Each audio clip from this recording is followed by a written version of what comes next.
সম্মানিত আমি ডক্টর জাহাঙ্গীর আলম, আমাদের অঞ্চল টিম সদস্য গাজীপুরের অধিদপ্তর গাজীপুরের সাবেক আমির জনাব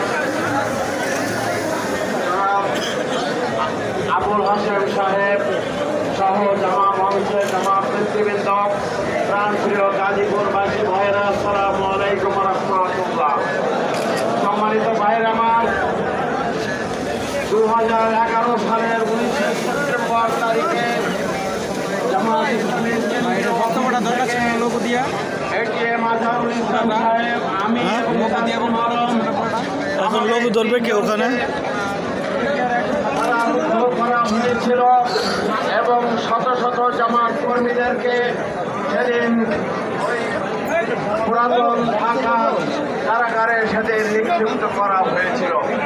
প্রিয় ভাইয়ের আমার, 7 মাস পরে আমার জামিন হলেও আজহার ভাইকে 2012 সালের শেষের দিকে জামিন দেওয়া হয়েছিল এবং জামিন দেওয়ার পরপরই তার বাসা পুলিশে ঘেরাও করে রাখা হয়েছিল এবং তার আত্মীয় স্বজন, তার পরিবারের সদস্য বা সংগঠনের কোনো দায়িত্বশীলের সঙ্গে তাকে সাক্ষাৎ করতে দেওয়া হয়নি। পরবর্তীতে তাকে আবার গ্রেপ্তার করে নিয়ে সেখানে আন্তর্জাতিক অপরাধ আইনে তাকে গ্রেপ্তার করা হয়েছিল। ব্রেকফাস্ট, টিফিন কিংবা স্ন্যাক টাইমে মজাদার আয়োজন মানে অল টাইম ব্রেড। প্রিয় ভাইয়ের আমার, আজ 13 বছর ধরে এটিএম আজহারুল ইসলাম সাহেব কারারুদ্ধ হয়ে তিনি জীবনযাপন করছেন, মানবেতর জীবনযাপন করছেন। তিনি বারবার অসুস্থ হয়েছেন, তাকে সুচিকিৎসা তিনি পাননি। এই অবস্থায় আমাদের এই 24-এর গণবিপ্লব সাধন হয়েছে। প্রিয় ভাইয়েরা আমার, আপনারা সবাই খেয়াল করছেন, এ পর্যন্ত বহু মৃত্যুদণ্ডপ্রাপ্ত আসামি সহ অনেক বড় বড় মামলার আসামিরা তারা মুক্ত হতে পারল, কিন্তু জামাত ইসলামের নেতা এটিএম আজহারুল ইসলাম সাহেব ইসলামের খেদমত করলেন, ইসলামী আন্দোলন গড়ে তোলার জন্য সারা জীবন তিনি তার জীবনকে ব্যর্থ করে দিলেন। ছিলেন জামাত ইসলামের সহকারী সেক্রেটারি জেনারেল ছিলেন, ভারপ্রাপ্ত তিনি কারারুদ্ধ হলেন। তিনি একজন ভারপ্রাপ্ত সেক্রেটারি জেনারেল ছিলেন, অথচ তার সঙ্গে যে আচরণ করা হয়েছিল, প্রিয় ভাইয়ের আমার, আমি নিজের সাক্ষী। আমরা একসঙ্গে কারারুদ্ধ হয়েছিলাম ওই ডিবি অফিসের ভিতরে।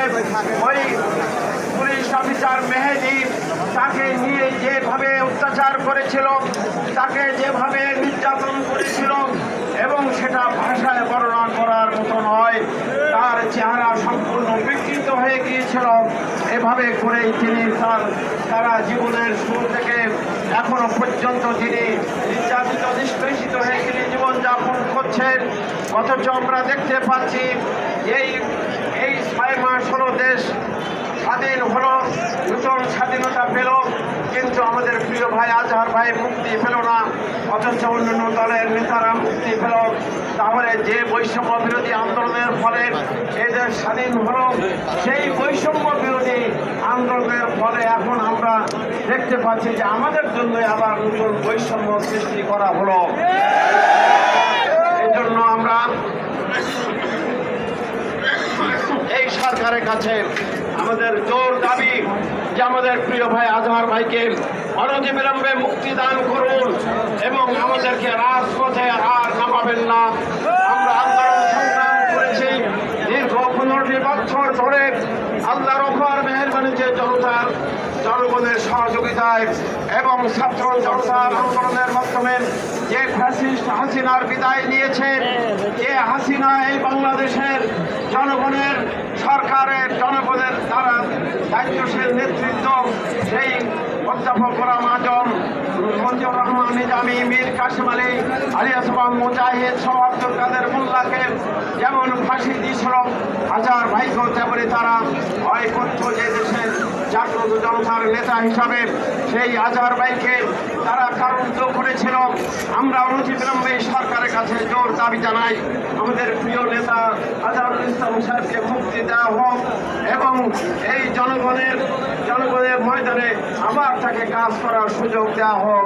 প্রিয় ভাইয়ের আমার, আমি বলতে চাই যদি আমাদের আন্দোলনের মাধ্যমে যদি আমরা আজহার ভাইকে মুক্ত করতে না পারি তাহলে আমাদের তীব্র গণ আন্দোলন করে এই রাজপথে থেকে আমাদের আজহার ভাইকে মুক্ত করার জন্য তীব্র শপথ নেওয়ার জন্য আমি আহ্বান জানাতে চাই।